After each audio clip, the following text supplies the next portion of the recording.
Сәлем достар, бүгін сіздермен кремдік пахлаваның рецептімен бөлісемін. Бізге керек ұн, сары май, су, тұз. Үлкен ыдысқа суды, тұзды салып араластырамыз. Ерітілген сары майды қосып, жақсылап араластырамыз. Ұнды илектен өткіземіз, 2-3 бөлікке бөліп саламыз.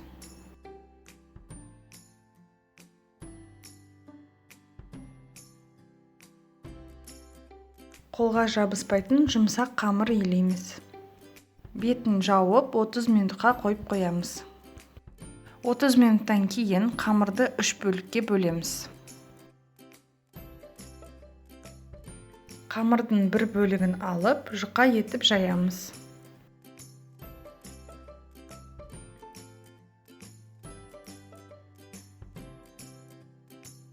Қамырды жайғаннан кейін бетіне кішкене ұн сеуіп, кептіруге қойып қоямыз. Шамамен 15 минуттай.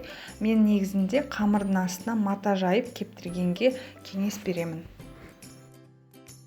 Қамыр кепкен соң рулет сияқты ораймыз. Шамамен 2-3 диаметрде болу керек. Қамырды қатты кептіріп жібермеу керек, өйткені орағанда сынып қалуы мүмкін.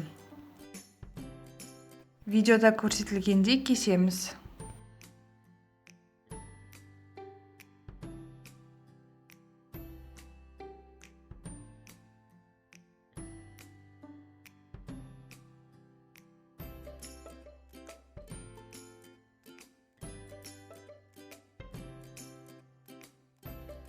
Осындай формада болу керек.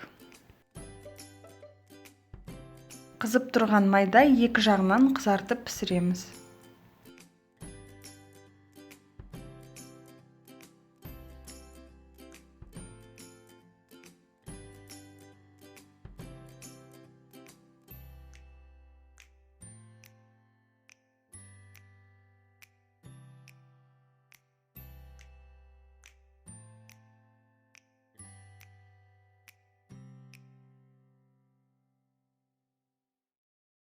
Пахлаваларымыз суығанша сиропын дайындаймыз. Бізге керек су, қант, бал. Табаға су мен қантты салып араластырамыз. Орташа отта қант ергенше қайнатамыз. Қант толықтай еріп осылай қайнағанда сиропымыз дайын болды деген сөз. Сиропқа ыстық күйінде балды қосып, бал толықтай ерігенше араластырамыз. Ол процесті мен видеода көрсетілмей қалды. Енді ыстық сироптың үстіне пахлаваларымызды салып, екі жағынан аунатып шығамыз.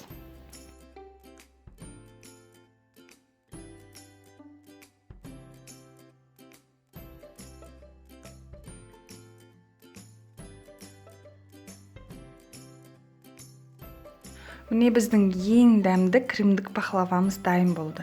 Дәмі енді өте тәтті, қытырлақ, балды сироппен өте керемет үйлеседі. Оригинал пахлавадан артық түспесе, кем түспейді.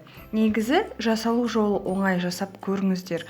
Өте дәмді болады. Мен бұл тәттіні бірнеше рет жасадым. Үйдегілердің енді сүйіп жейтін тәттісі деп айтсам болады. Лайк, подписка ұмытпаңыздар. Көп рахмет.